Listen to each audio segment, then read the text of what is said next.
Good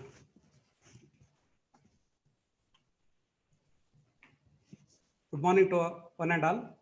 Myself, C.N. Joshi from Alliance Institute Library. On behalf of Alliance Institute Library and Karnataka State Library Association, we welcome you all on this virtual webinar on redesigning of library services in the COVID-19 scenario and beyond. We wish you a very happy National Library Week. I have a couple of announcements before starting this webinar. I request to all the participants to mute your mic and video throughout the webinar. If you have any questions, kindly post in the chat box.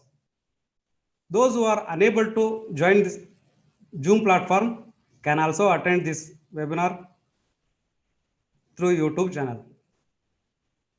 With great pleasure. Now I would request our librarian, Dr. Prakash Iyer, to deliver the welcome speech.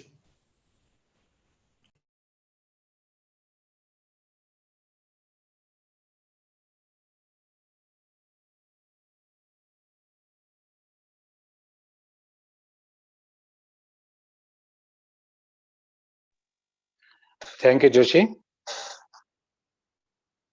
Good morning, one and all. It's my great pleasure to warmly welcome you all to this virtual webinar on redesigning of library services in the COVID-19 scenario and beyond, on the occasion of National Library Week celebration. On behalf of Alliance University and Karnataka State Library Association, I welcome you all to this national level online webinar. Today, we have with us our resource person, Dr. Nagappa Bakkannanavar, Branch IRC Head, TCS Bangalore. Sir, on behalf of Alliance University and Karnataka State Library Association, and on behalf of all the participants, I welcome you, sir. Thank you. Also, I welcome all the members of Karnataka State Library Association to this online webinar session. Once again, I welcome all the participants to this virtual online webinar on the occasion of National Library Week celebration. Thank you. Thank you, sir. The resource person for today's webinar is Dr. Nagappa Bakkannanavar. Dr. Nagappa's introduction does not require for LIS professionals.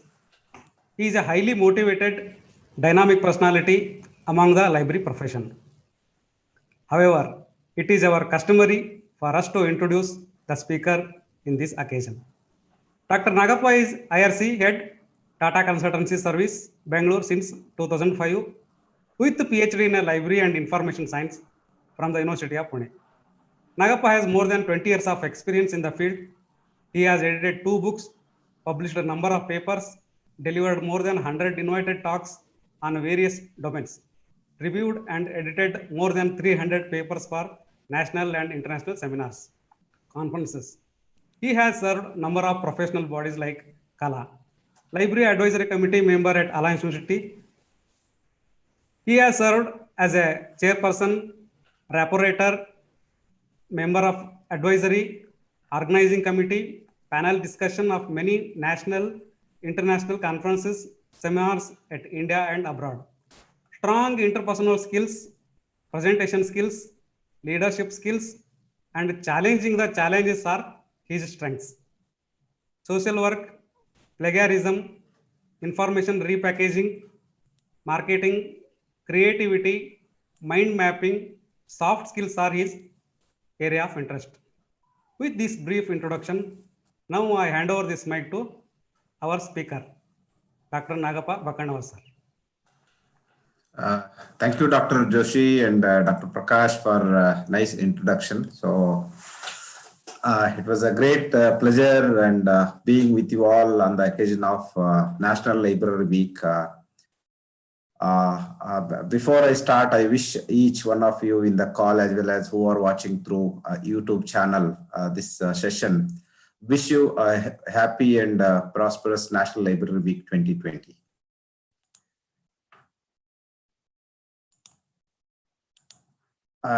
Joshi, how much time I have? Sir, you have 1 hour, sir. 1 hour you have to cover all the aspects. Okay, okay. Thank you, thank you, thank you. My screen is visible. Yes, sir. Visible, sir. Okay, next about say 40-45 minutes, I'll just take through some of the important points which we are supposed to look into it as we are passing through the COVID-19 scenario, and how best we can serve our users at most care, as well as reach them wherever they are. Okay. And once the COVID is over, so what are the things will be there, whether we are going to serve in the same mode, what we are now or what we were earlier. So we will just try to do some kind of comparison. If you have any questions, as Mr. Joshi told, so you can put in a chat box so that we can answer at the end. Here, just I'm trying to just compare some of the things which may touch your heart and try to realize and correlate with our library services. To set up the context, let us see how things are being redesigned in a various way to attract the customer, as well as customer in the sense wherever I use the word customer, so please read it as library users. Okay. If you take an example of a beautiful garden where which has been grown up, initially they managed to maintain the beauty of it, and later stage they left it. Whereas you can see the support railings there in the either side are disappeared, and the walkway, the path to reach the destination on the top, so it has come down, sinking. It is sinking, and on the other hand, you can see a beautifully maintained. People have started commenting that, okay, you are not maintaining, you are not redesigning your things and all those things. So the person who is managing the garden has took some effort to reshape it and redesign to give a better look for the garden. So on the right side, you have railings, then you have properly maintained the wall kind of greenery is there, plantation. So this is how things are being changed. The library services are there for years together. However, is there a is it a right time to look into those services and redesign to meet the customer's requirement or user requirements in the COVID scenario or beyond? So that question we'll try to answer or try to understand in the upcoming slide. In the similar line, you can take another beautiful example. This old man is trying to maintain his garden. However, it was not he couldn't do it alone. So then he took help of another person. He converted his garden beautifully with a oval shape and other shapes which are there behind. This is how, if you look into the library services, whatever you are rendering to users, if you go with as a teamwork, if you think, okay, only I can do it, so that may be a wrong perception of librarians. It may be a junior or senior. If you take the help of other people, definitely you can come up with a lot of ideas to meet the user requirements. Not only the library staff, even you can go for end users. That is where we are failing to consult or get them into confidence, because the end users are the one who are going to use our services and products. So please take into them. Forget about the garden and other things. The best example of with respect to Indian scenario, take a Indian Railways. Earlier as well as now also, these all trains are being used either for a goods or the passenger movements, right? So recently, because of the COVID and non-availability of the hospitals or beds and all those things, the entire rail coaches in many places have been redesigned to meet the current requirement of treating the COVID patients across India. Was it required for Indian Railways to convert the many coaches into the COVID treatment centers? It was not required, but the necessity made to invent and redesign the existing infrastructure. If anybody want to, Indian government wanted to construct a big hospital, it is not possible to do it in a short term to meet the requirement of this COVID scenario. That's where the government or officials have decided to use the existing infrastructure and try to remold it or redesign to meet the requirement of a COVID patient and the doctors. Here, just I'm trying to, you may ask, like some of you who are there in the call, what this guy is talking about, like when we are talking about redesigning of library, but he is talking about railways, gardens, and so on. There is a very close relationship there. We can correlate this kind of scenarios. The library base is there as there wherever you are working, whether it's academic or corporate or special library or school library, you name any type of libraries, public library, the infrastructure, the foundation will remain as it is. However, depending upon the changing environment, are we coping up to meet the requirement? When users are not ready to come to our library physically, so how best we can reach them? If they are coming also, what are the things we have to take into consideration and serve them in a better way? So these kind of examples, just I'm trying to correlate how best we can do existing resources or services, how best you can redesign those things so that users will not forget there is a library in our institution. There are some resources, useful resources available in our library, and how best we can access through anytime, anywhere, wherever we want. Okay. Now let us see why the design is required.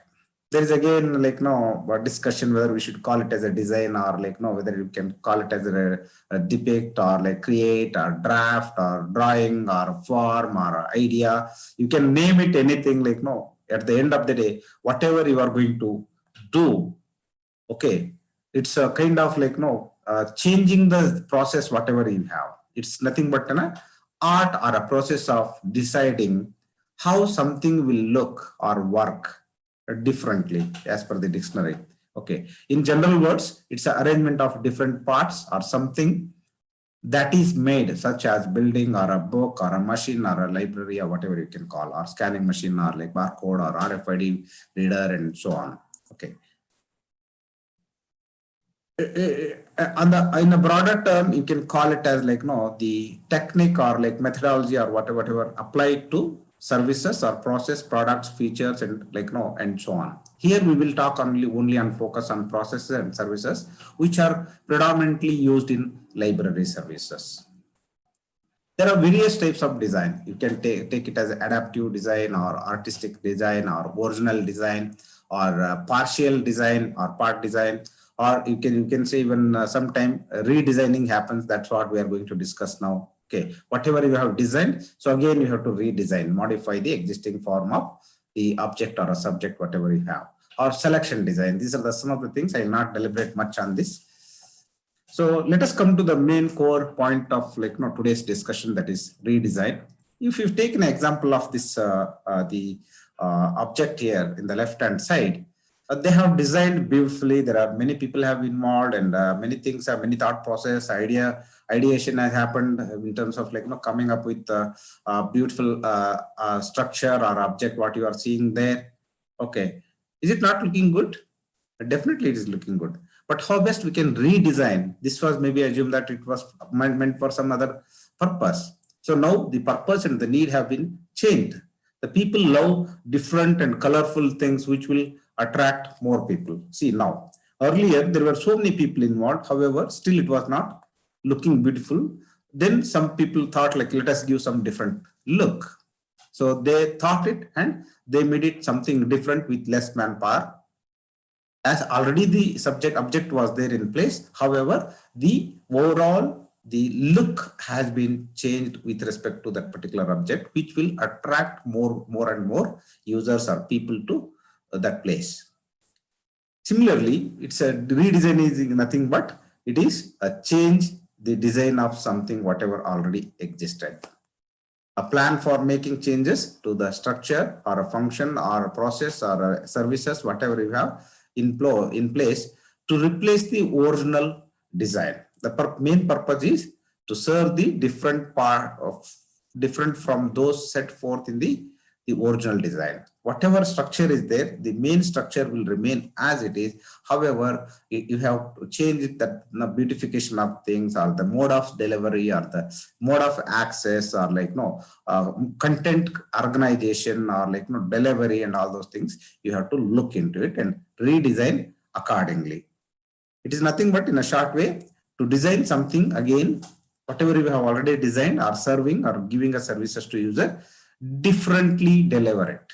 Okay, do and design again in a different way, whatever you are doing, in a simple form, or in a generic term, a world wine in a new bottle. Whatever the color of liquid you put in a plain glass bottle, the glass also will reflect the same color what is there inside. Okay, if you keep on changing it every day, people will think, okay, there is something new, so that people will not forget that, or neglect, or say whatever library is there in the organization. Again, redesign reflects, or have a similar alternative terms like alter, or modify, rearrange, recast, and so on. Another important beautiful example, I loved this video, how redesigning happened with respect to some of the branding, or you can say trademark, or and so on. Here I found this 20th century pictures, how it was and how it has been transferred over the year. This is not a new, or it is almost has a decades history for this film in the film industry, one of the oldest film studio in the world. If you can go through a clip of about a short clip about 2 to 3 minutes, I'll just forward it.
Okay. Thanks for watching this video. My comments on this is like almost about 300 years old, but like now studio, the production house. They would have continued. However, they thought it is the right time to redesign our marketing strategy, or like our branding, our promotions, and all those things. They have completely changed, closed, set down everything, whatever they had, and changed it to meet the, or to attract more and more customers in the coming years. Okay, that's where you can see the tremendous changes in terms of the videos, and finally the Fox has gone, and the studio has come in place, and so on. Is there any correlation between this kind of changes, transmission required in terms of the library related services what we provide? Because libraries are there for several hundred years, several thousand years, like you can say, libraries are there on the earth across the globe. But if you take some of the areas where there are still some changes is required, we'll go through in detail in the coming slides. Okay, definitely there is a change is required, because change is constant. Change is constant everywhere in every field, and library field is not an exception, because the users, whoever are there, coming on day-to-day basis, so they are changing very often. The needs are changing very often as compared to the previous periods. Okay, why? What are the things we can consider for redesigning here? So whether we are talking about physical infrastructure, or we are talking about technical infrastructure, or the library collection, entire collection, or the processes, whatever we are following for years together, or centuries together, the processes, or the services what we are delivering to users or providing to users, or the library team, though we are having masters in library science, or doctorate or something like that. So is there a need for changing our skill sets to meet the changing requirements? Also, on end of the day, whatever you do, if you don't have a proper promotion channels, so our efforts will go in vain. So that one thing we should understand. So these are the areas that one has to look into, each and every frequency, maybe once in a year, or once in a twice in a year, or something like that. Whatever we are delivering, so we can try to get regular feedback from the users and try to understand what exactly they are looking for. We may be right, okay, whatever he is looking for, so we are serving, but is the mode of delivery is properly appropriate, or meeting, or attracting the users to look into those kind of content, or whatever you are delivering to you? It may be delivery, may be virtual, or delivery may be the physical in the counter or in the library itself. Okay, why it is the redesign is very much important? Why we need to redesign our services, or processes which are there in libraries? Let us see one beautiful example. I always the images, try to correlate the general images with library services. Here there are 4 people, or all smart people are trying to push 4 blocks to the designated places. However, is it so easy to push this kind of boxes to the designated places? It's not so easy. So what is the best way? How best we can deliver? How best we can reach the destination without much effort? See another beautiful lady who is a smart one, and instead of using it a box type, or square, or rectangle, so she is using same weight, same length, same size, and all those things. She has made different way to reach that destination. She has used some kind of the globe and covered that block and try to push it. Do you think that, okay, this is the smart way to reach the destination? The idea is here, whatever services we are doing it, do it in a smarter way, rather than doing we are doing morning to evening, we are calling the people, or we are delivering the information services and all those things. Whatever you do it smartness. Okay, so instead of doing 10 people, so one person can do 10 people's job. If you go with if you apply smart techniques. Okay, The reason for why redesigning is like no necessity of redesigning the services are like to have a backup in place. Suppose if something goes wrong, especially in the COVID scenario, somebody may not be able to come to office or library to deliver these services to the user. So have a proper backup. It's not only backup in the sense like human resource, it's also the IRC, library collection also. Library collection is nothing but in library, you may be having a physical or print collection, but virtual collection also may be there. But are we ready to reach the end user wherever he or she is staying at this moment?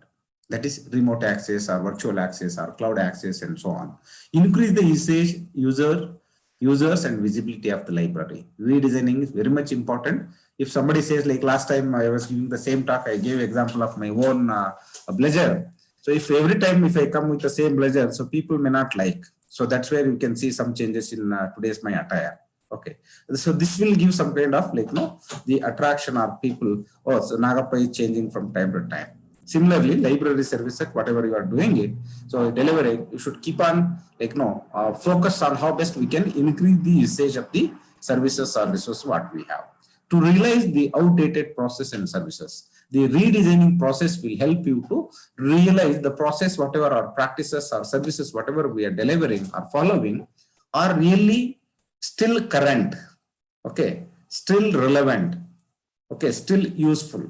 If it is not useful, then what is the meaning in following the same process for decades together? Are we ready to change those processes?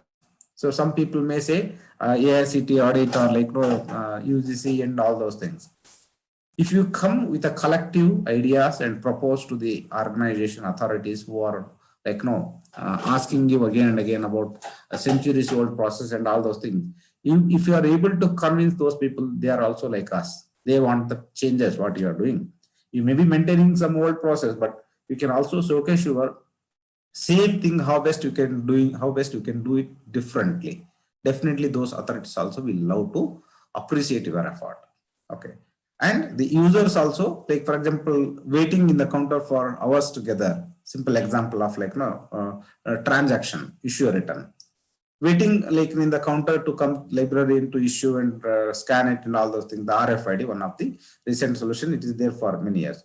Apart from this RFID, what is the another way to like looking into it? For example, augmented reality or like virtual reality.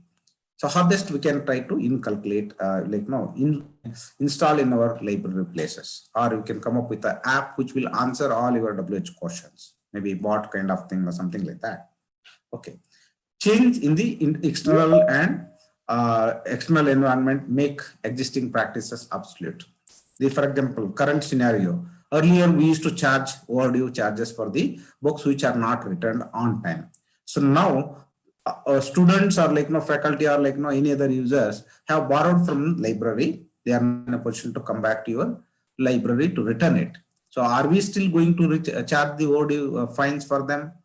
If you charge, what would be the impact on that? Impact both on the organization as well as the users. So is the whatever practice you are doing it is still current? It has become obsolete. So you have to change accordingly. Okay. And sometimes the natural failure of internal processes. Sometimes suddenly like a smart librarian will come and with so many ideas and try to implement those things. So that time automatically the obsolete practices will become backend. The new ideas which will consume less time serve the user in a better way. So those things will come attract more and more users. It will help to increase your usage of the library and create more visibility. Okay. And resources, processes and services that are not useful. As I already said in the previous slide also. So whatever services, resources, why to retain so many things in library? It may be a old edition of a book or previous or which are not used for even 10 years. Is there a meaning for retaining? Maybe the guidelines says AICT and all this many number of books you should have. However, still when the book is not going to be used by anyone, as there is a new document is there in place, which is much more useful than the old version. So still should we retain those books, those kind of documents in library, okay, or services, whatever we are giving. So you have to look into those things that will help only when you try to do an ideathon or kind of thing, or brainstorming, or like redesigning the existing process or services. Extensive information exchange. There are a lot of information like exchange happens across the globe. Okay, they, for example, take an example of how much the presentations are being made across the globe. Every second there are about 50 to 100 PPTs are being made across the globe. Okay, but out of those presentations, whatever being made by experts, more than 50% presentations are like either boring or not relevant or attractive in terms of the appearance or presentation. So how best we can make it more effective, interesting, and attractive presentations, or whatever information we are exchanging, is it really useful? There are two versions of sharing or exchanging information. Just for the sake of sharing information, we are sharing. Sometimes we are sharing information which is very useful.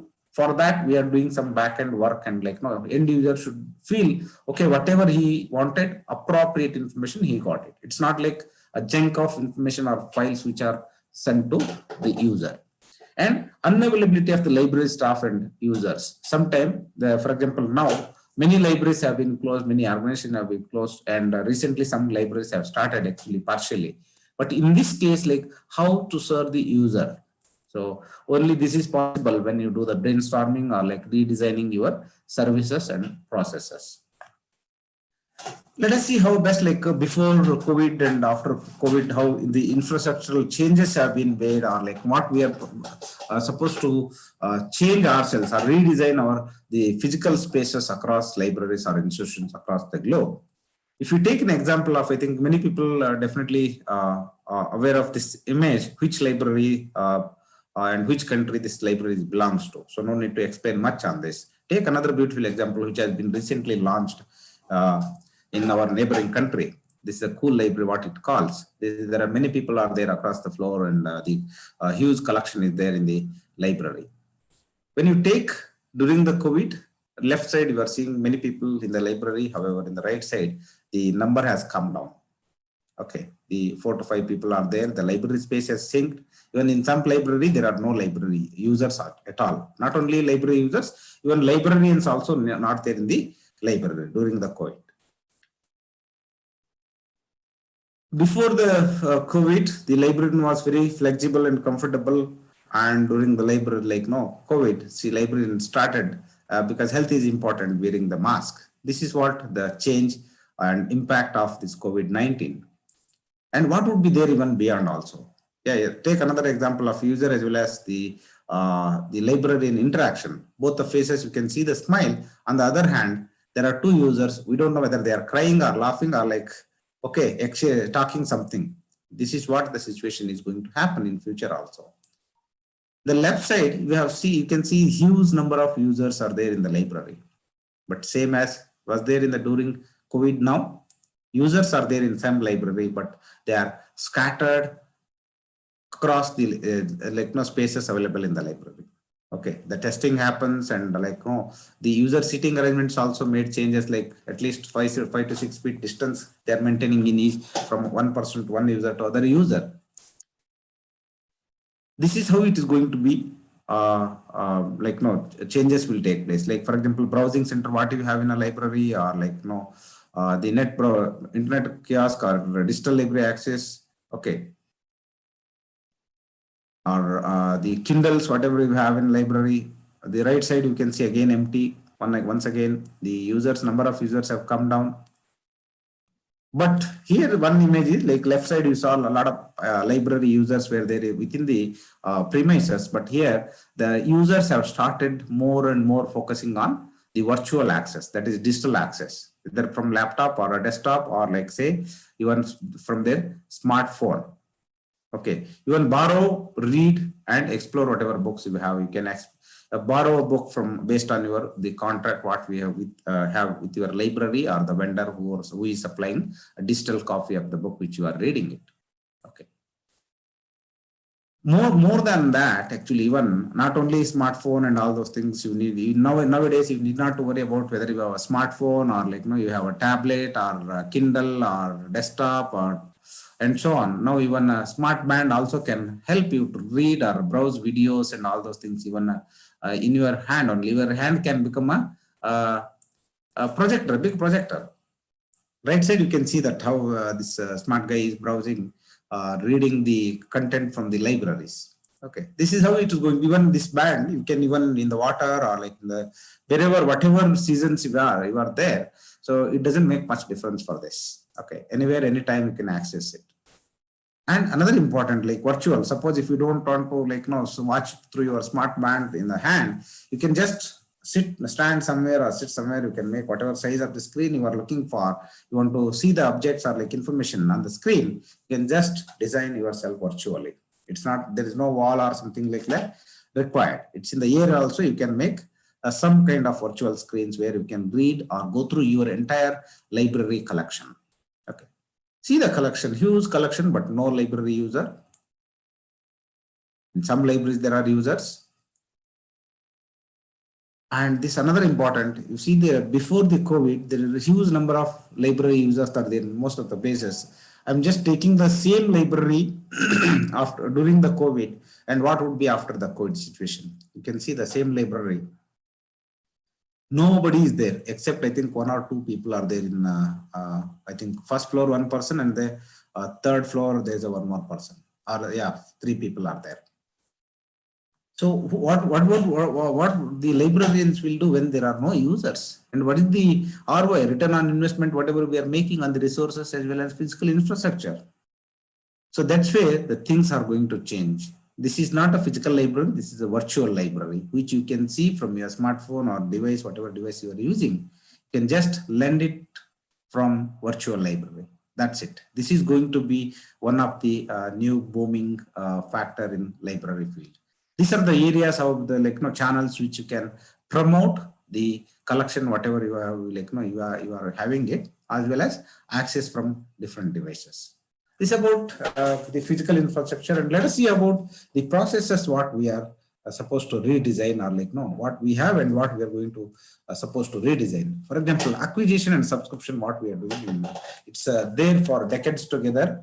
And everyone is acquiring document and stored in a library. Okay, majority of documents whatever we are getting, or most of the documents are in print, and most of the textbooks are available in the print format. This is the common truth. And technical processing still processed by library team, and the circulation, whether it's a manual check in check out, and some places they have like RFID and so on. And the lending period, document lending period, that is very short in most of the cases, because the librarians or organization want the documents to come back to libraries. And charges against overdues are being made before. I'm talking about the before COVID situation. And outreach activities are limited to library premises. Take for example of this current webinar. Last year I was in Alliance University at the same time. Okay. But this time I couldn't go there. So because of the COVID scenario, so they have arranged virtually, not only this one. So many of the conferences or seminars are being organized virtually in terms of library related subjects, or even other subjects also. Now, during the COVID situation, can we go to library and process the document or acquire the document, procure the documents? It is not possible. Then what is the alternate? We have to look into it based on the capacity or permission available in the libraries. You have to look and redesign your processing pattern, or acquiring pattern or subscription pattern, whether we should go only for the online version, or whether we should go for both the print and online, that is hybrid version. If we are going to acquire, what should be the mode of acquiring those kind of documents, whether we should go for the perpetual model or concurrent based model if it is an online version, or buy and store in your library collection, that is both digital as well as print copy. Whenever the user want online copy, virtual copy, so you can lend for a period. Okay, that's very simple technique. No need to even send a reminder also. If you are issuing a book, virtual copy to our user, you can set the number of overdue days, actually, maybe about say 15 days or 1 month or so. Once you issue to say a particular user, after that particular days, number of days, the document will not store in his or her device. It will be disappearing from that particular user's account. So again, you can lend the same document to somebody else also. If you have only one copy, if you have multiple copies, you can keep on doing such a transaction. Not much changes in terms of reference or textbook format. Considering the COVID, does the same pattern will work out here, as maximum textbooks are not available in soft copy. Can a user students or faculty will come to library and borrow a print book and use it? It is very difficult, especially the situation where we are surviving now. So in that case, what is the best solution for it? Let us convince the authors who wrote the who are writing or wrote many books, many textbooks and different books, and make them available online so that users will not get affected by the processes what we have in place. Make a provision for digital publications, especially the textbooks, interact with the publisher as well as the authors. So that will help and make users' life easy. And technical processing, there is no much change in terms of technical processing, as many libraries did not procure books during the COVID scenario. And maybe going forward, we can come up with some mechanism to avoid technical processing timing. Maybe many people are using ISBN as one of the standard parameter within the cataloging or whatever data entry we does for in LMS application.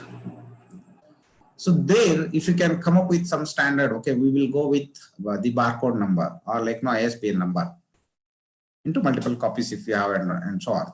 You can ask the vendor or the publisher, whoever is supplying, let us, whenever he supply a book to a vendor supplies to the library, the publisher himself or herself can create a similar platform where the entire record has been processed.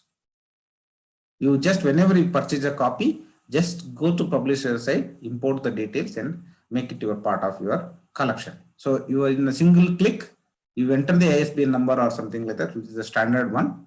So you create that ISBN number, import it, the entire details will come as per the standard requirement by your organization.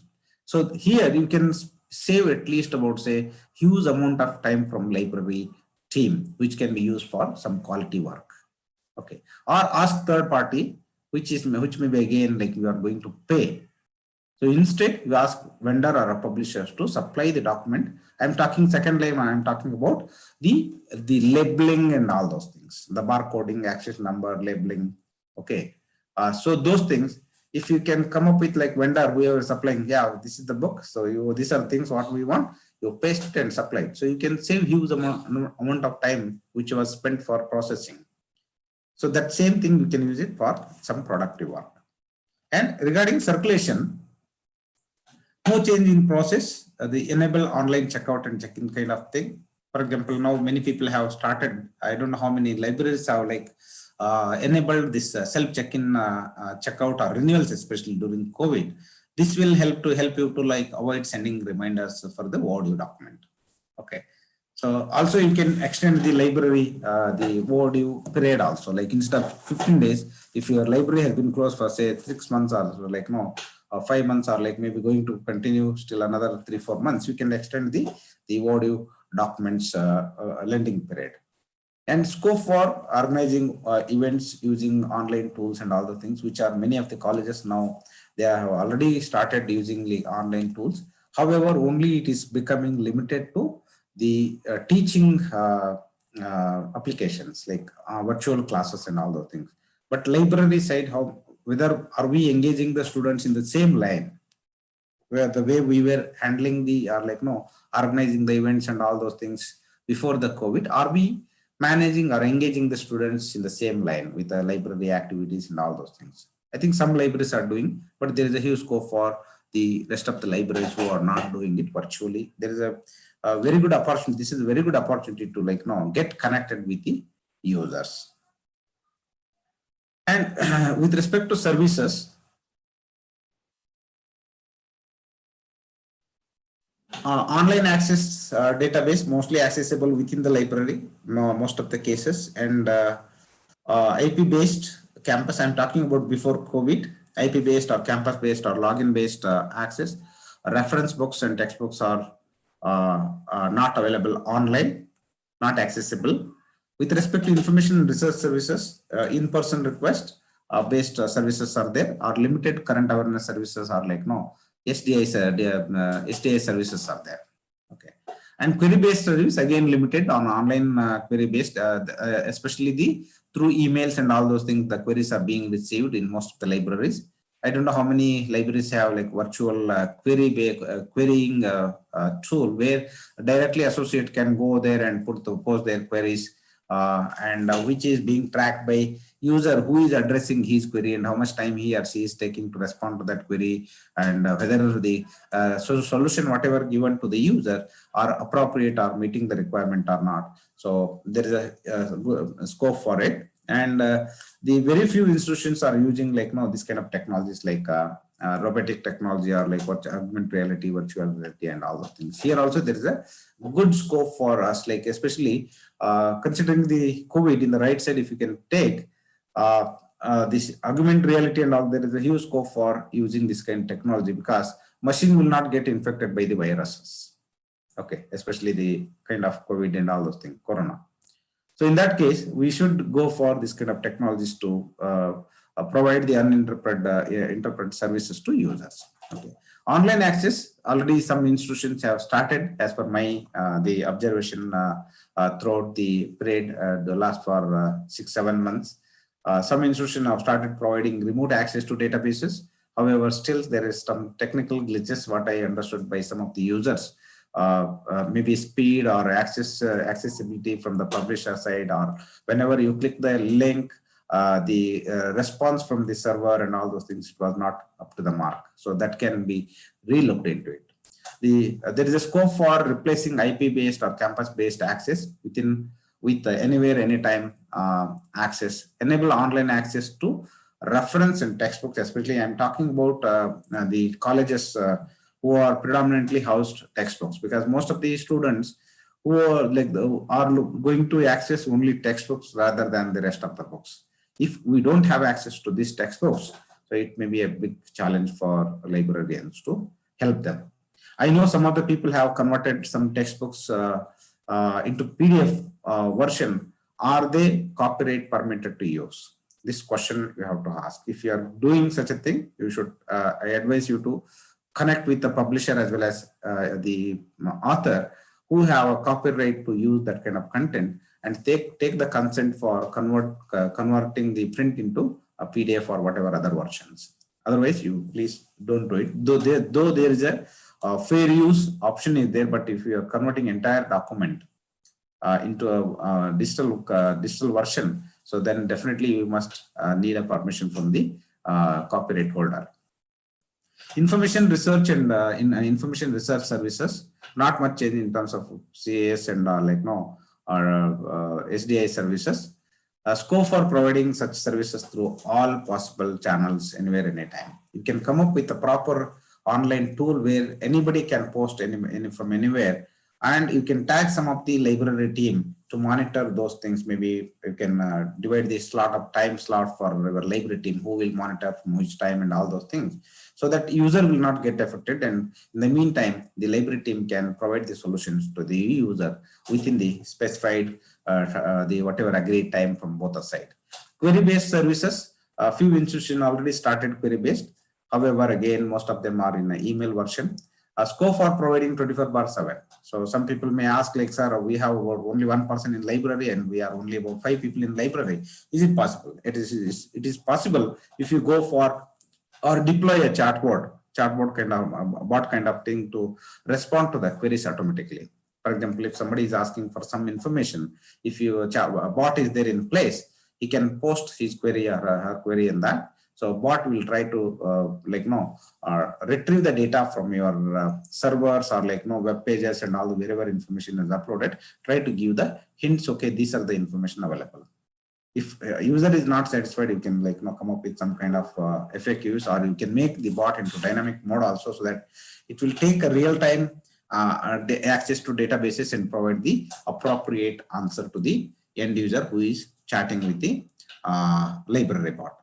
And also empower the users with self-service and self-help guides kind of thing. So I think many libraries have guides actually. Maybe for circulation related, most of the libraries and timings, most of the libraries, they have guidelines. But remaining that beyond after the COVID, so are we revised our guidelines? I could see one of the university, they have revised their entire guidelines in North India. Okay. So similar to that, actually, most of the libraries, there is a need for revising your guidelines. So let it be a bit flexible, a bit depend upon the environment of the scenario, whatever we are passing through, so that user will not get affected. And the last one I already spoke. There's a huge scope for looking into those things. And let us think how best the library team or library staff, or you can say faculty, library faculty can reskills or redesign themselves to meet the changing requirement, and what are the areas where we have to look into those things. Mode of the upskilling as of now, before COVID, most of the cases, either we used to go through the self-study or sharing the knowledge by one-to-one interaction, or or being a part of conference or seminar or something like that, and workshop, refresher course, etc. in person, and limited technical skills in terms of meeting the requirement. During the COVID or maybe beyond, the mode of skills, upskilling ourselves will increase self-study. Again, self-study may be virtual or even physical. Knowledge sharing will continue, attending instead of conferences in person. So most of the virtual conferences or webinars, refresh course. So most of the things will happen during the COVID virtually. This scenario may continue even beyond COVID also. The reason is whenever you are organizing the events virtually, the cost to the company, cost to the organization will be very minimal, very minimal. If you want to organize physical conference in your place, you know how much struggle, how much pain you have to take it. So government may think, or organization may think, instead of organizing a physical conference or workshops, why can't go for a virtual workshops, which are already proven in terms. Okay. And scope for acquiring more technical skills. Technical skills means it may be SharePoint, which is not part of library, but if you learn SharePoint or content management in depth, actually I'm talking about in depth, and knowledge management and any referencing tools and all those things, whatever technical skills required to serve the user, that will be a great help, and it will help us to prove ourselves to meet the changing needs of this society. What are the steps one can take whenever you want to upskill yourself? It is very simple. You analyze the situation, need, and initiative. What initiative you are going to start? What are the new things you are going to do now? Okay, and analyze the situation. What is the situation, current situation, or still we are in a COVID scenario. So whether this initiative is going to help us or not. If it's going to help us, what are the things we have to identify? What are the resources, available resources we have to identify, and what kind of trainings we have to undergo so that we can meet the requirement. We can make the initiative, whatever we are going to do, a successful one in the library, and accordingly design a skills plan. What are the skill set you want to attain to meet the changing requirement? Design a planning, learning planning, and advise the team as well as yourself. Make a calendar properly accordingly so that nothing will be missed out, so that every content, whatever sessions you are going through, whatever planning you have in your card, so it can be attained. Understand individual competencies. I am talking about with respect to the chief librarians. You can understand the individual competencies of your team members. Try to reassign their jobs irrespective of the grades or age or experience and so on. If one person is very good in terms of managing online content of your library, irrespective whether it's a library assistant or assistant librarian or deputy librarian, whatever it may be, you assign that job to him or her, because that kind of reassigning the job will help you to save the time as well as impress the user and deliver the services on time in a very systematic way. Similarly, it may be processing. Maybe one person may be very good in terms of technical processing of document. His typewriting is very fast. Instead of taking 10 minutes, he may take only 2 minutes. Give that job to that person. Nothing wrong, like no reassigning the jobs or like no giving whatever the designation grades they are, maybe there. But end of the day, you look for the jobs which can be done in a faster, in a smarter way. Okay. And monitor the application of the same at the workplace. Whatever the jobs you are reassigning, whatever the competencies or like no skills you are going to groom your team or yourself. So how best we can try to apply those learnings in the workplace. This is very much and very important, like maybe during COVID as well as even after the COVID also. And how to design like no this redesign whatever we are planning. It's a very simple process. No need to think about a big basket or something like that. Simply try to look your organizational and library vision and mission or objectives, what you have in place. Are you redesign those things to meet the changing scenario? Understand the existing process, services, and the technical tools, what you have in place. Maybe virtual as well as the procured one, whatever you have in your library, accessible. Also by users also. Identify the need, scope, and limitation. When I say anything like no any services or process, if you are planning to redesign, first of all, this is very much important. Is there a need for redesigning? If you redesign, will it make some difference in terms of usage of your library as well as increase the visibility and users? And is there a scope? What is the scope of this redesigning? And are there any barriers or limitations when we try to redesign? Is it going to be a workable solution what we are going to get after the redesign? So these things you should look into it and develop a small prototype. Prototype means it may be a virtual prototype or it may be a physical prototype also, object. For example, if you are making, like say, first time you are making a statue of, like say, a smart guy like me, okay, or any idol or something like that.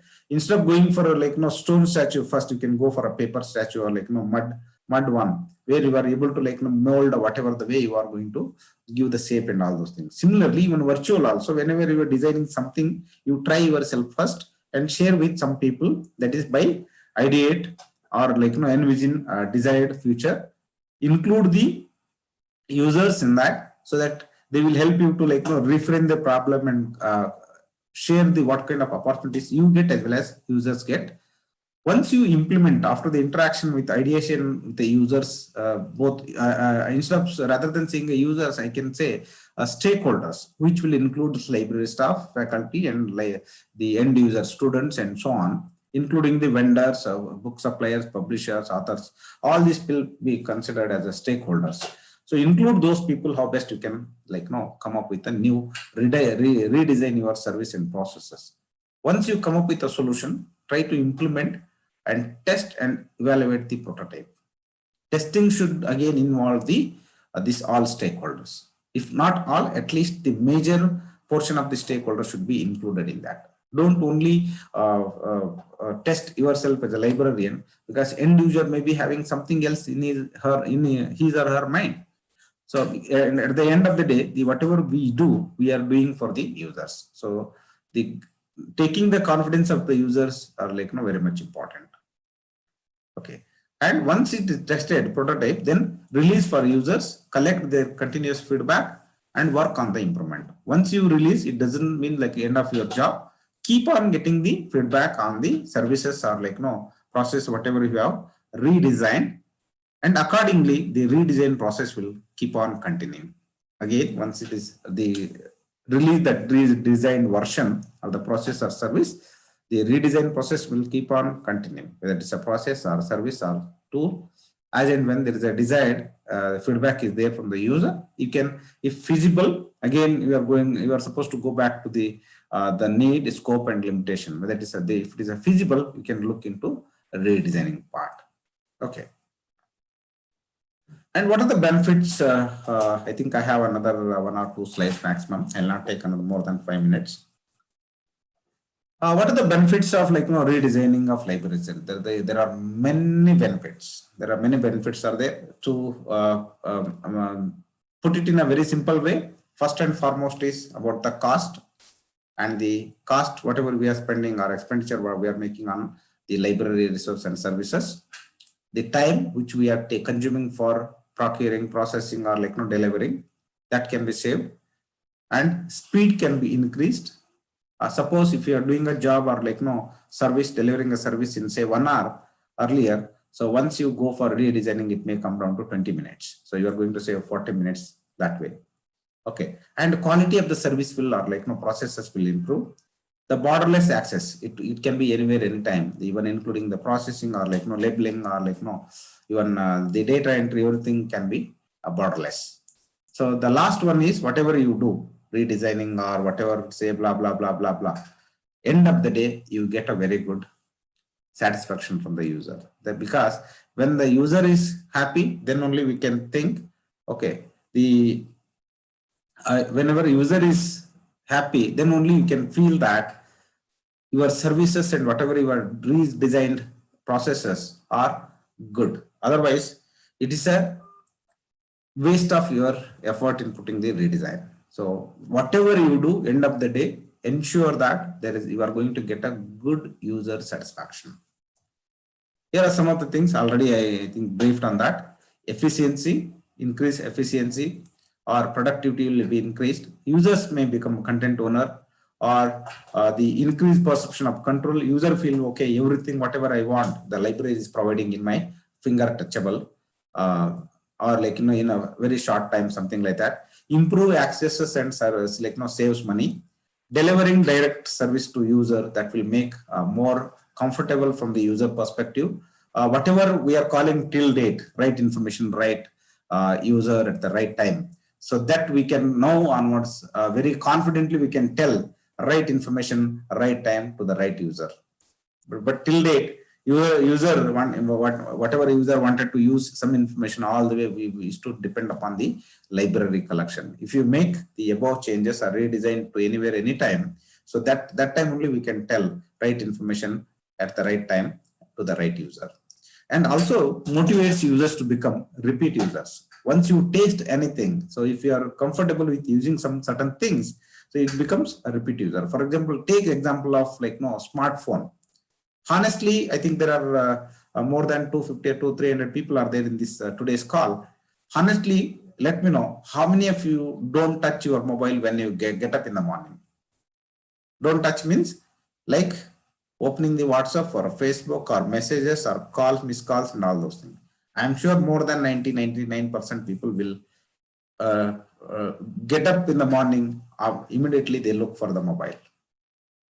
Okay, so because we are addicted and we love to use it, because this has a lot of information, this provides a lot of information. Similarly, even library services also, if you make it more user friendly, definitely repeat users will become more and more visibility for the libraries.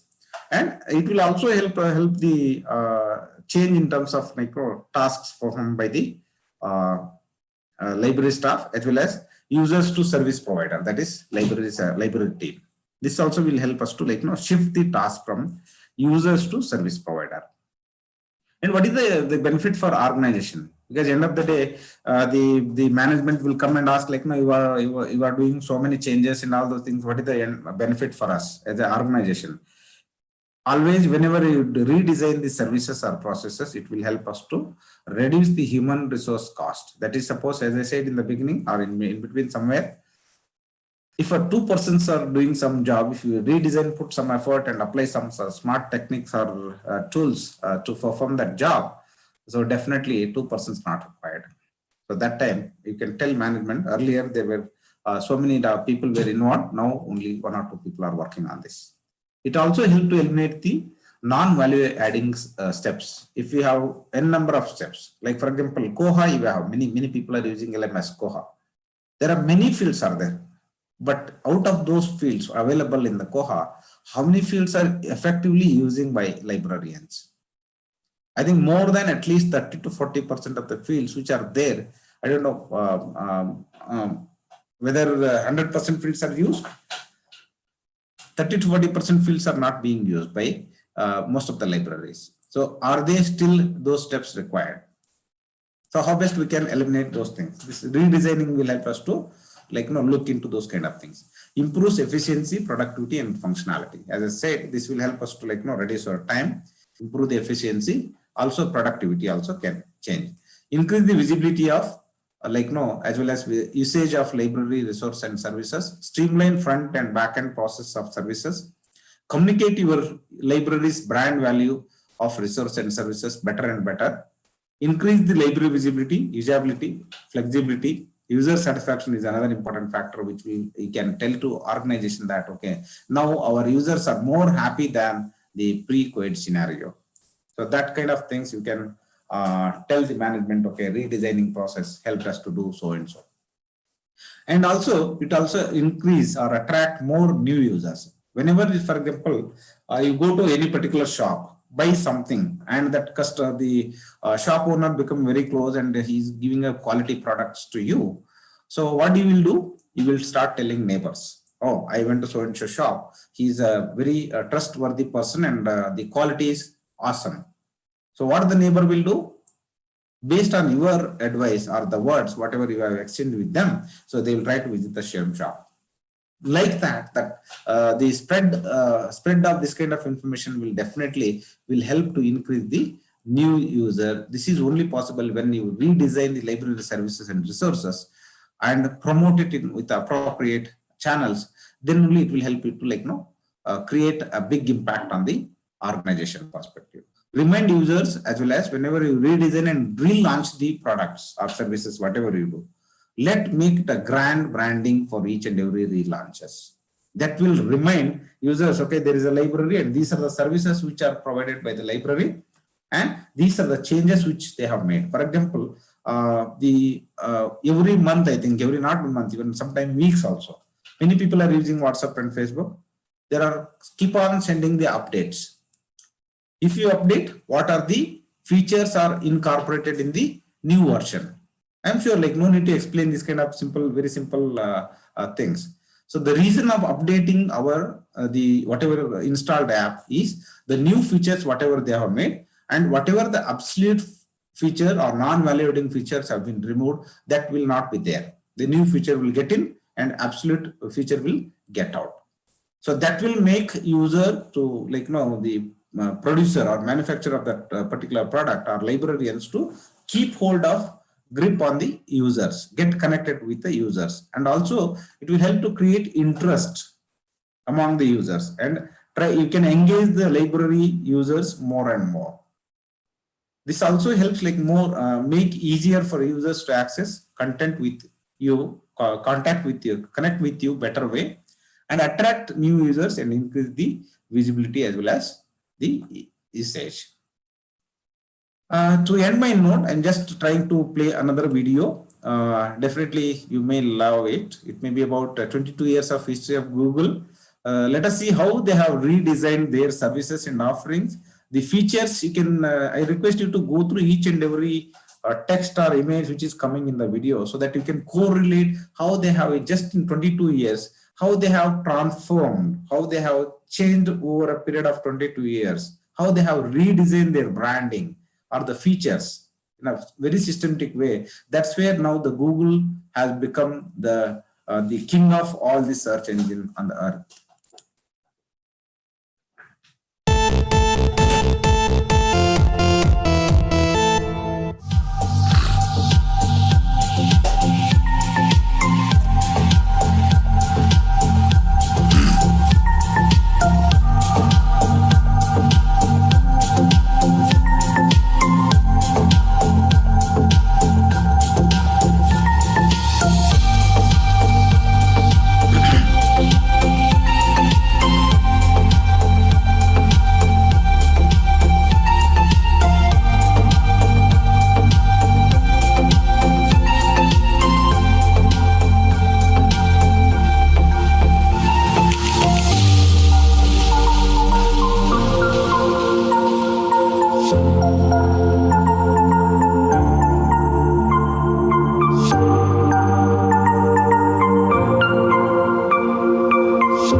I think you might have observed many changes in terms of like their branding, the search features what they have, and the options there whatever they are giving. The revolution happened between like almost 22 years from now. So you can see a lot of changes. And recent one, I think, which video has not covered. Till last year, we were not able to purchase or buy any products online. Only Amazon or Flipkart, something like that there. Okay, this year, I think this year onwards, so even you can buy directly from your Google also. That is how the transformation happened with respect to a search engine, or the redesigning took place in terms of like retaining the existing user as well as attracting more and more users to the search engine. Similarly, if you redesign your library services and offerings, actually whatever you are going to serve the user, whatever number of users you are going to serve, maybe today or tomorrow or in future. So you keep on designing whatever new things. Once it is redesigned, you try to undesign it. Okay, assemble, assemble, disassemble, and reassemble kind of thing, like design, undesign, and redesign. This process, if you keep on doing it, definitely no one will say, okay, users are not coming to library, whether it's physically or virtually. No one will tell, okay, there is a usage has come down. I'm sure you can note down your library usage will keep on going up and up. That is for sure. So thank you so much. I think I have taken almost about 60 minutes, if I'm not wrong, 55 to 60 minutes. If any questions are there, any doubts are there, you can start posting. Over to Prakash and Joshi. Thank you, Dr. Nagappa sir, for your informative and valuable presentation on today's topic, redesigning of library services in the COVID-19 scenario and beyond. We have got number of wonderful takeaways, which is essential for every library professional to incorporate in their practice during this pandemic. Hope this session will be very useful for all our library professionals. On behalf of Alliance University Library and Karnataka State Library Association, and on behalf of participants, once again, I would like to thank Dr. Nagappa sir for his thought-provoking presentation. Thank you, sir. Thank you. Thank you. Thank you so much. So, dear participants, now it is a session for question and answer. If you have any questions, please post it in the chat box. We have one question from Dr. Srinivas Rao from SRM University. So his question is, can we utilize or direct to students to use PDF drive or free open access format ebooks and e-content? There is any copyright issues? So this is the question, sir. Over to Nagappa sir. Dr. Srinivas ji, Srinivas garu, with respect to copyright, when it comes to academic, there is a concept called fair use of resources. However, that fair use should not cross the limit. One thing. Second thing, whatever document you are using from the PDF drive or something like that, always better to look into the copyright disclaimer within the document.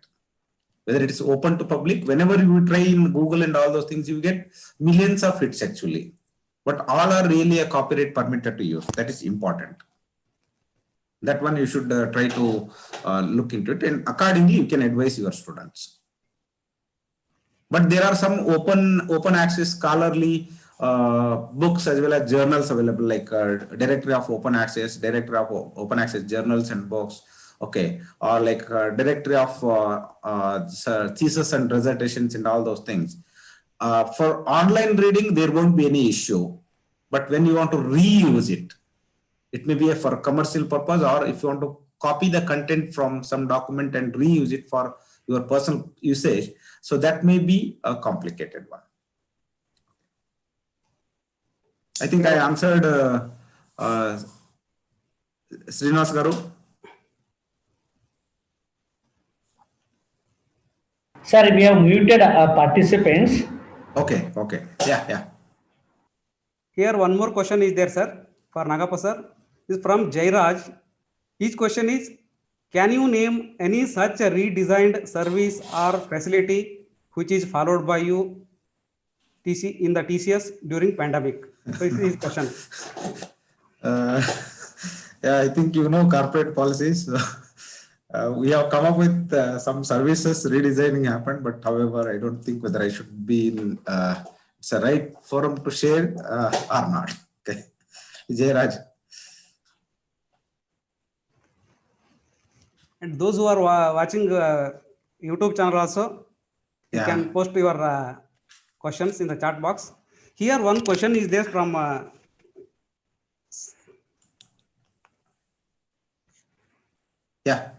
yes sir, right. Could you just tell something about the future of AR and VR or MR in our country in library field?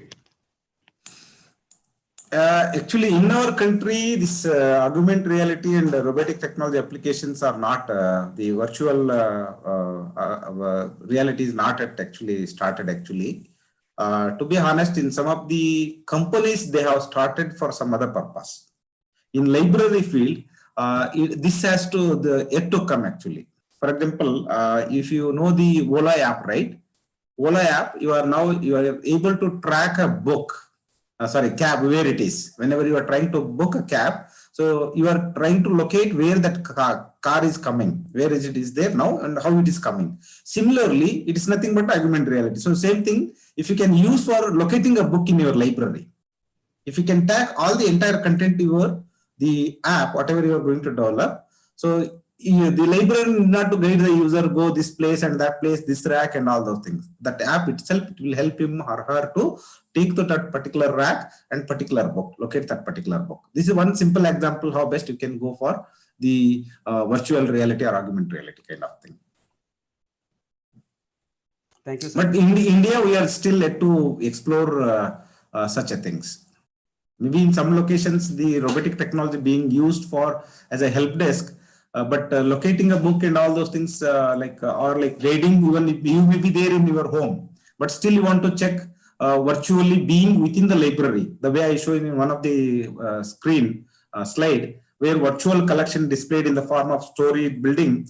If you want to locate whether the physical book is there or not there, being in your home, not I'm talking about the status of on shelf or issued out or returned, something like that. Okay, so that way, even if you are able to develop such app, so it will be great help, but it is yet to come in place actually. I hope Dr. Pradeep Das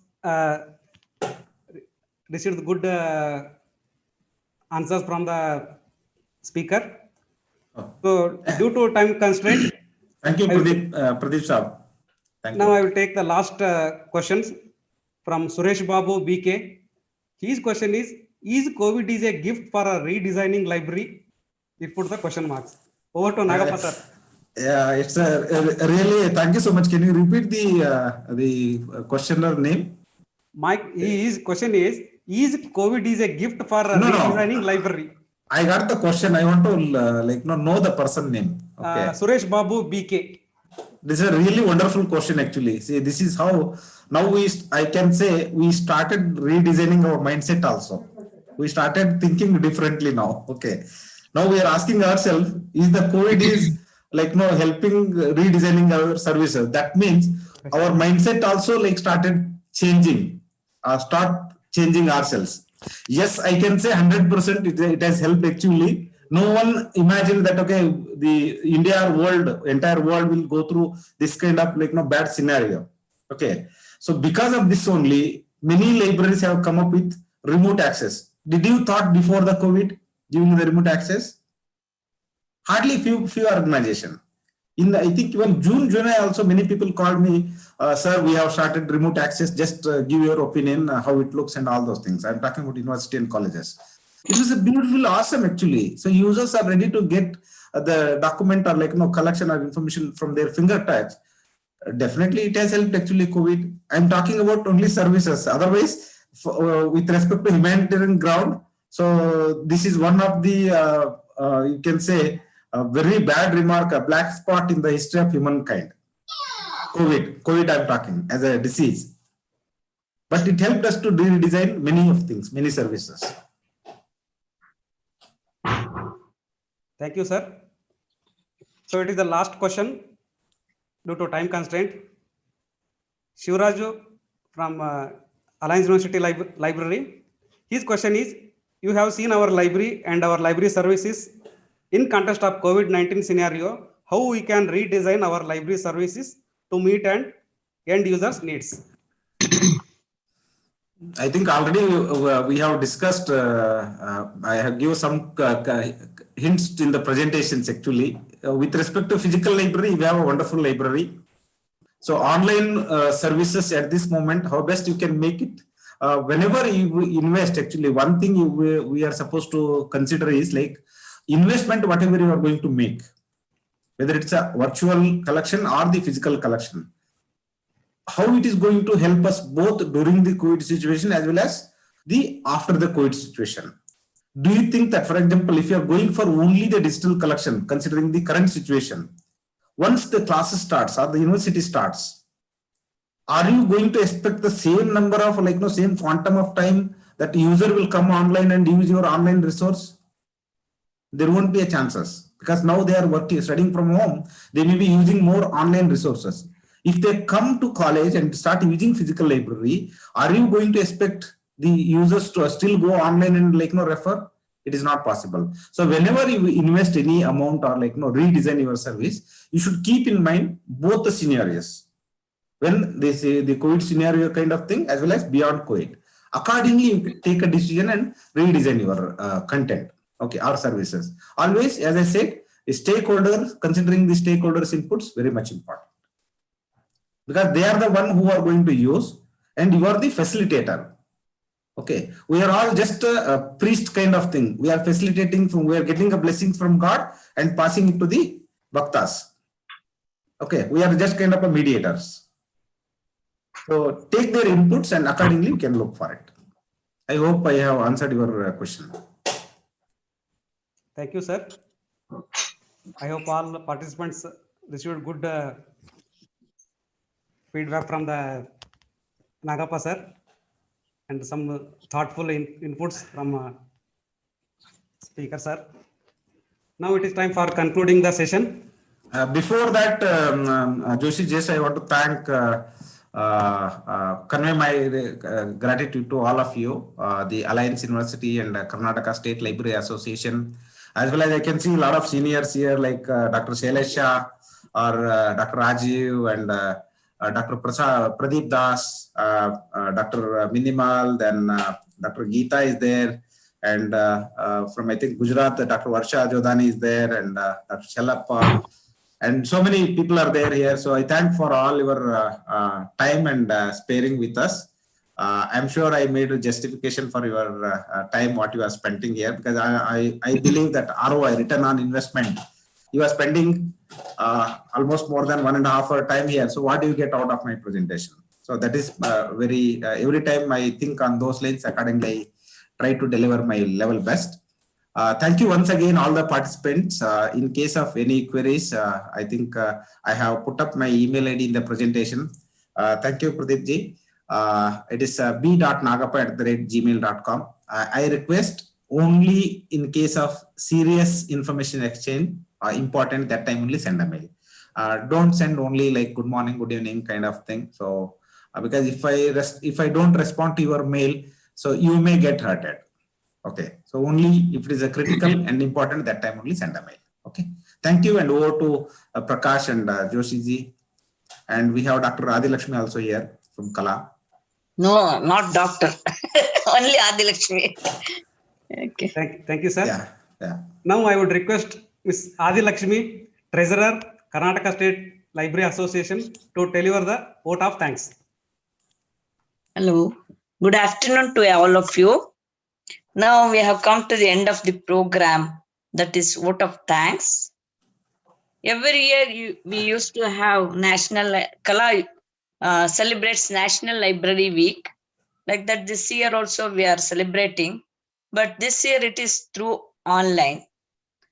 Webinars has enabled us all to involve in the program from all over the world, not limiting to region. So in a way, we are blessed. We can access from where we sit. Today we had Dr. Nagappa Bakkannanavar. Nagappa is easy to pronounce. Now days have come to have digital libraries. Accordingly, we have to update our knowledge and deliver the required information according to the clientele requirements and method of delivery of information according to the clientele's needs. Today, Dr. Nagappa has highlighted about we have to change, redesign our library services, which is very, very essential. Collective ideas are required to redesign. Then he has compared our services before COVID and also after COVID. Then how we have to cope up with the present situation. And number of users in the library, how many were used to come and read. Now, what is along with the pictures he has shown. So now digital is given more importance at present. Then yes, one more interesting thing he has shown, that is hand becomes the project screen for projecting the information. So anywhere we can sit and access the information. He has highlighted about the benefits of redesigning the library services like cost, time, speed, and whatnot. Then quality also. Then also he highlighted about the reassigning the job to the staff members according to their skills. Now virtually we have to have the information. So very informative talk and added more inputs to our knowledge. But one more thing I have in mind is what type of this is not a time to ask question, but still I am in a dilemma. What type of services we can provide for the present situation? Like earlier we used to provide current awareness services. Now how in this situation, how we can deliver, that is important. No, I know Dr. Nagappa since 18 years. One of the conference I think first time I met in one of the conference which was held in Ahmedabad 18 years back. So from that day onwards, I am in contact with him. He is quite active, involves very much in professional activities. He had organized some, for every 2 years, he used to organize Sofron conference from TCS. He is very active, he has improved a lot also. Today we had very inspiring talk on redesigning of library services in the COVID-19. For the present situation, library services have to be redesigned according to the clientele's requirement. If we don't improve our services according to the clientele's requirement, we'll be left behind. So this is one of the lesson for the library. They have to improve. Otherwise, if you keep on traditional way only, we will be lost. So this much, yes, I will not prolong. On behalf of Karnataka Library Association and also Alliance University, I wholeheartedly thank Dr. Nagappa for having delivered the lecture. Thank you, sir, for having delivered very informative, useful information, and you have highlighted our knowledge also. Thank you so much. Thank you so much. It's my privilege to be with you all. It's a great that library week. After a long time. Begun. Library week has begun with a very interactive session, and I could see a lot of questions and a lot of appreciation. Thanks to each one of you, both Alliance University, Prakash and team, and Kala team, Subhas, Lakshmi, then all the people who are there, because your time is very much important and precious for me also. You made me a day, actually. The library week started with your great participation and smile, what I can see in the screen with many videos. So that's actually energy what I got today. Okay, thank you so much. Yes. I wish you still better future for you. Thank you. We could have this program with the initiation of Dr. Prakash, Chief Librarian, Alliance University, and his team, especially C.N. Joshi, who has coordinated the program with active leadership. I congratulate Dr. Prakash for organizing this program. On behalf of Kala and Alliance University, I thank Dr. Prakash and his team. Mr. Joshi, moderator of this program, as you all know, he is also from Alliance University, is actively involved in this program. On behalf of Alliance University and Kala, I wholeheartedly thank him. To organize this program, there will be a person behind it. That is none other than our President, Karnataka State Library Association President, Dr. A.Y. Asundi, and his team.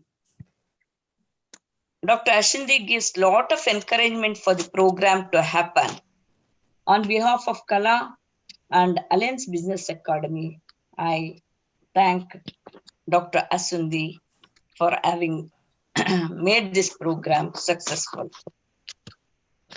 Dr. Krishnamurthy, Secretary of Kala, he could not, even Dr. Asundi also cannot participate, and Krishnamurthy is in other program. So on behalf of Kala, I thank Dr. Krishnamurthy also. And Dr. Shortly is getting doctorate. Subhash Reddy is also actively involved. He calls me, Madam, you have to give vote of thanks. He is very active and throughout is involving in this program. Yeah, I thank Subhash Reddy also on behalf of Kala. For any program to happen, participants are very, very important. Without them, there is no meaning in having the lecture or any program. On behalf of Alliance University and also Kala, I thank all the participants who have actively participated and made this program grand success. Thank you one and all. I thank for giving an opportunity for doing this vote of thanks. Thank you very much. Thank you, madam. Here one small announcement. The e-certificates will be sent only after submission of a feedback form with the YouTube recorded link. Once again, very happy National Library Week. Thank you. Thank you one and all. Thank you so much. Thank you. Thank you. All the success to all of you. Thank you. Prakash, we can leave the meeting. Thank you. Thank you, sir. Joshi, yes, I'm leaving the call. Yes, thank sir, you so yes, much. Sir. Sure, sir. Wish you happy library week once again, all of you. Thank you. Let us have more and more such interactions. May not be a conference or subject topic or something like that. Mutual likely minded people can maybe 30 minutes, 40 minutes on weekends. People can come forward and discuss ourselves about some changes and all those things. It may not be a conference or webinar, something like that. Maybe from anywhere in India or from whatever organization. We can just connect with 30 minutes a week or month or something like that. Discuss some of the difficult situations what we come across and how best we can share our ideas to overcome with that kind of problems and all of that. That also can add value to library professionals as a contribution from individual also. Thank you so much. Thank you. Have a nice day. Very good. Good suggestion. Really. Now we have virtual connect, and free of cost we can connect. So there is nothing wrong in sharing our experience, and if it is going to help someone. Thank you. Yeah. They can add their, they can solve their problem and add their knowledge also. Yes. Thank you very much. Thank you.